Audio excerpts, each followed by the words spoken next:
నా జీవితంలో అందరికంటే బాగా ఎక్కువ ఇబ్బంది పెట్టేది ఎవరో తెలుసా? నా బ్రెయిన్. అందుకే ఇప్పుడు దాంతో ఒక చిన్న ఇంటర్వ్యూ పెట్టా. నీ పేరేంట్రా? నీ బ్రెయిన్ కదా, మరి నీ పని ఏంటి? నిన్ను సేఫ్గా ఉంచడం.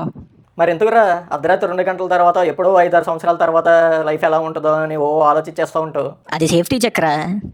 నువ్వు ఎక్కువగా లోపల ఏం చేస్తున్నావురా? ఓవర్ థింకింగ్ చేస్తుంటా. ఎంత లెవెల్ వరకు?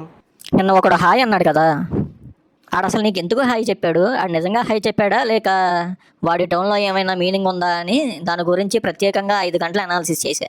అసలు నన్ను సక్సెస్ఫుల్ చేయడానికి నువ్వేం చేస్తున్నావురా? ఐడియాస్ ఇస్తా. మరి ఎందుకు సక్సెస్ రావట్లా? ఐడియాలు ఇవ్వడమే నా పని చేయాల్సింది నువ్వే కదా.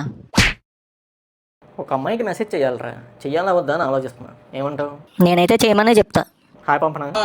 పంపు, అర్జెంటుగా పంపు. రిప్లై రాలేదు. పాపం బిజీలో ఉంటుంది. 2 నిమిషాలు అయింది, ఇంకా రాలేదు. ఏం చేయాలి? నువ్వు మెసేజ్ చేసిన అమ్మాయికి పెళ్ళి అయిపోయిందని కాసేపు ఆలోచించుకొని ఓవర్ థింక్ చేసుకో. ఫోన్ వాడటం తగ్గించేయాలరా. వావ్, నిజంగా చాలా గ్రేట్ రా. ఫోన్ వాడటం తగ్గించి ఏదోటి పనికొచ్చే పని చేసుకోవాలి. ఇది మాత్రం కరెక్ట్గా చెప్పు, ఏం చేద్దామంటావు? ఫోన్ తీసుకొని ఎలా బాగుపడాలి అని వీడియోలు చూద్దాం. అరే బ్రెయిన్, నిన్ను నేను ఎప్పుడైనా టీ తాగిచ్చి మరీ కొట్టానురా?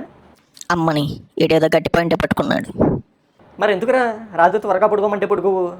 ఒక విషయం గుర్తొచ్చిందిరా. ఏంటి? ఒక విషయం గుర్తొచ్చిందా? ఏంటి ఆ విషయం?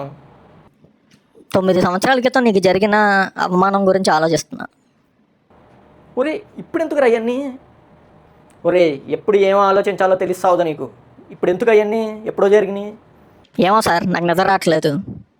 క్వశ్చన్ మీద క్వశ్చన్ వేయకండి, ఇంకా చూపిస్తా. నా తడాక ఏంటో చూపిస్తా. ఇప్పుడు కాదు, పొడుగునే ముందు.